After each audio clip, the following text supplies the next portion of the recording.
ये home making routine जो कभी कभी आपको बर्डन लगने लगती है, ये बहुत ही सिंपल और रिलैक्सिंग बन जाएंगी अगर आप इनमें से कुछ भी ऐसी हैबिट अपनाते हैं जो अपनी डेली रूटीन में। तो जरूरी है आपको काम का बर्डन नहीं लगेगा, खुशी खुशी आपको मजा आने लगेगा। तो घर के कुछ ऐसे कोने हैं जिनको अगर आप साफ सुथरा रखते हैं तो पूरा घर आपका प्रेजेंटेबल लगेगा। तो घर के कौन से ऐसे वो 5 कोने हैं जिनको अगर हम साफ रखें और ऑर्गेनाइज रखें तो हमारा पूरा घर साफ सुथरा और सुंदर लगेगा और हमें ज्यादा मेहनत करने की जरूरत भी नहीं पड़ेगी। तो चलिए इस वीडियो के माध्यम से जानते हैं घर के वो कौन से 5 कोने हैं जिनको हमें साफ सुथरा और ऑर्गेनाइज करके रखना है डेली ही। तो अगर हम इन कोनों को डेली अपने रूटीन में शामिल करते हैं तो हमें बहुत ज्यादा मेहनत या बहुत ज्यादा साफ सफाई करने की जरूरत नहीं पड़ेगी। तो देखिए इसमें सबसे पहले नंबर पर आता है घर का जो एंट्रेंस एरिया है। देखिए एंट्रेंस एरिया अगर साफ सुथरा रहता है तो वो जरूर अट्रैक्टिव लगता है।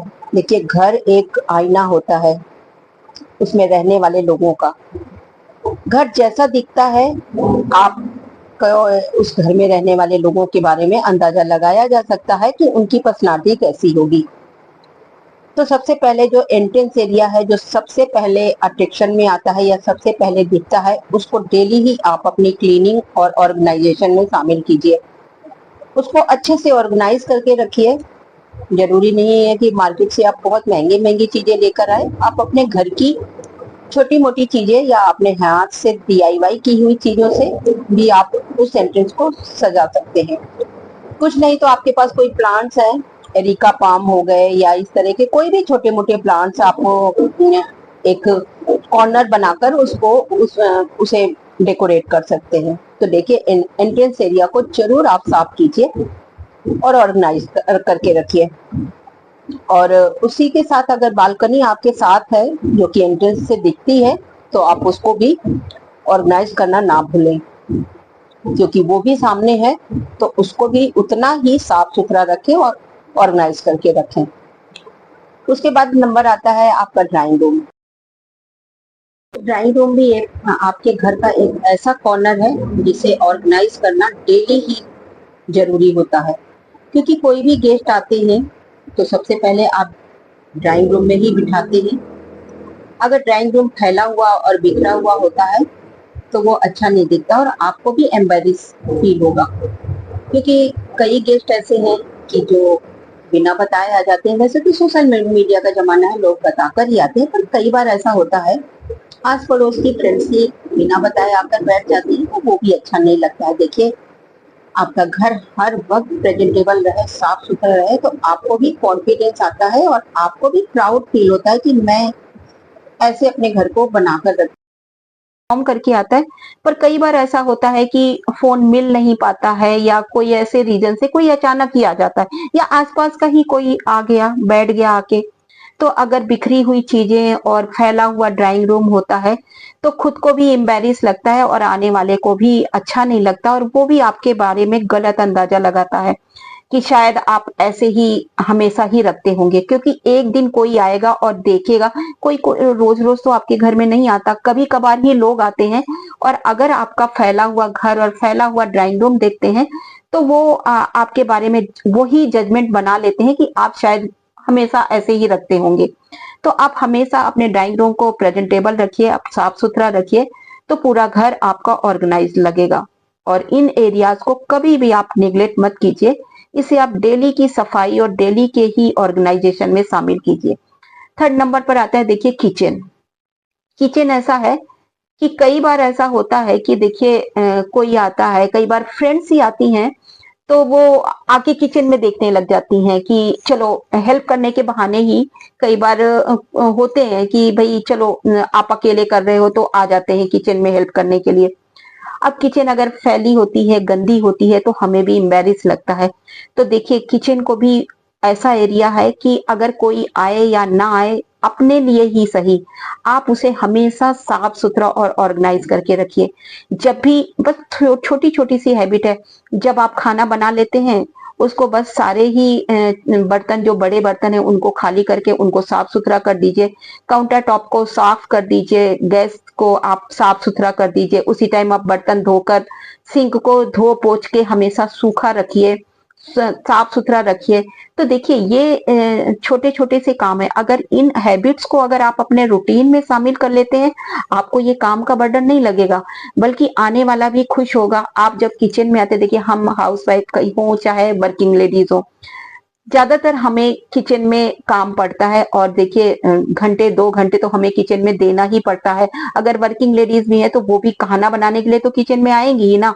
उसके बाद शाम और सुबह 2 टाइम तो कम से कम वो किचन में 2-2 2.5 घंटे तो बिताएंगी किचन में। तो अगर किचन प्रेजेंटेबल लगता है तो हमारा काम करने में मन लगता है, हमें खुशी होती है, खुशी खुशी काम में हम कर लेते हैं सारे। अगर वहीं बिखरा हुआ किचन होता है, गंदा किचन पड़ा होता है, तो हमें इरिटेशन भी होती है और हमें समझ नहीं आता कि हम कहाँ से शुरू करें। काम कुछ नहीं होता है, लेकिन वो मेंटली जो प्रेशर होता है ना, कि इतना सारा काम है, हम कैसे संभालेंगे उसे, कैसे करेंगे, कहाँ से शुरुआत करें, वो बर्डन ज्यादा फील होता है।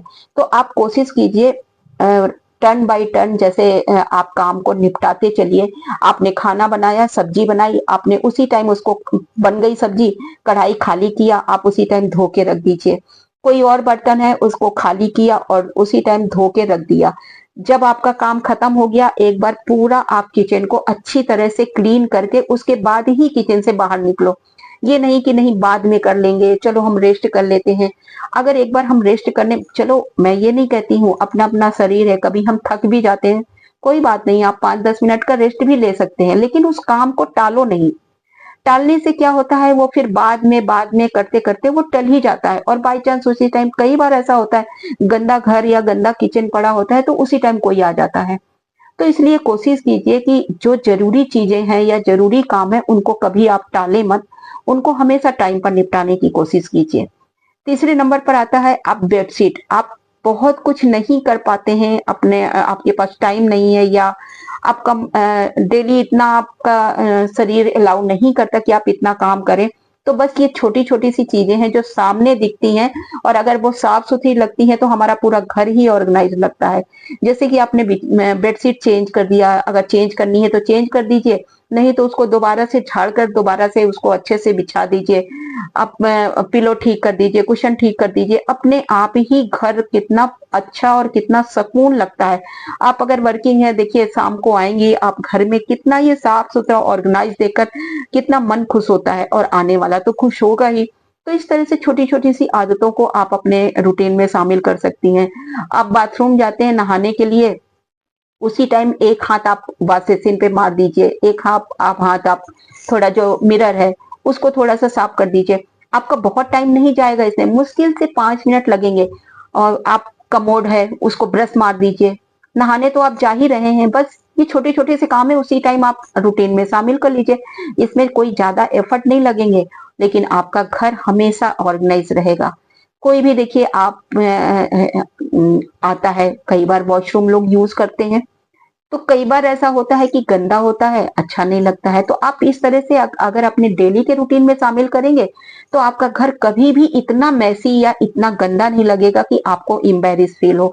तो ये छोटी छोटी सी आदतें हैं, ये छोटे छोटे से रूल्स हैं, अगर आप अपनाते हैं अपने रूटीन में, तो यकीन मानिए आपको काम पता ही नहीं चलेगा और आपका घर हमेशा ऑर्गेनाइज रहेगा। तो ये कुछ रूल्स हैं। आज देखिए मैं बना रही हूँ, बच्चों की फरमाइश है, छोले और कुलचे। छोले कुलचे की पहले भी रेसिपी मैंने शेयर कर रखी है आप लोगों से। तो इस तरह से देखिए मैंने कुछ मसाले, खड़े मसाले डाले हैं, इसमें नमक डाला है और छोलों को उबलने रख दिया है। अब देखिए एक ये मसाला रेडी किया और सिंपल सा है, बस लहसुन प्याज अदरक इसको मैंने भून लिया है। और उसके बाद बस ये जब भून जाएगा तो टमाटर डालकर इसको थोड़ा सा भून लेंगे, और जो उबले हुए छोले हैं वो डाल दूंगी और बाद में एक तड़का लगा दूंगी। बस ऐसे ही छोले मसाले डाल दीजिए आप इसमें। तो बस कोई बहुत ज्यादा, जब कोई आने वाला होता है तो थोड़ा हम अलग तरीके से बनाते हैं, लेकिन डेली रूटीन में मैं ऐसे ही बना लेती हूँ। आज बच्चों का कुलचे खाने का मन था, तो बस कुलचे का आटा लगाया है। आप कुलचे को मैदे से भी बना सकते हैं, आटे से भी बना सकते हैं, दोनों तरह से आप बना सकते हैं। बस आप एक कटोरी दही लीजिए, दही में एक कटोरी मैदा डालिए। मैदा डालिए, चाहे आधा मैदा आधा आटा, ऐसे भी करके आप ले सकते हैं। बेकिंग सोडा और चीनी डालकर उसको गूंद लीजिए और कुलचे बना लीजिए। अगर आप चाहेंगे तो मैं दोबारा से उसकी रेसिपी शेयर करूंगी, आप कमेंट करके जरूर मुझे पूछिए, मैं बताऊंगी आप लोगों को, दोबारा से शेयर कर दूंगी। आई होप ये वीडियो आप लोगों के लिए जरूर यूजफुल रहा होगा। इसमें से कुछ भी अगर पसंद आए तो प्लीज मेरे चैनल को लाइक कीजिए, सब्सक्राइब कीजिए। मिलते हैं फिर किसी ऐसे ही वीडियो के साथ।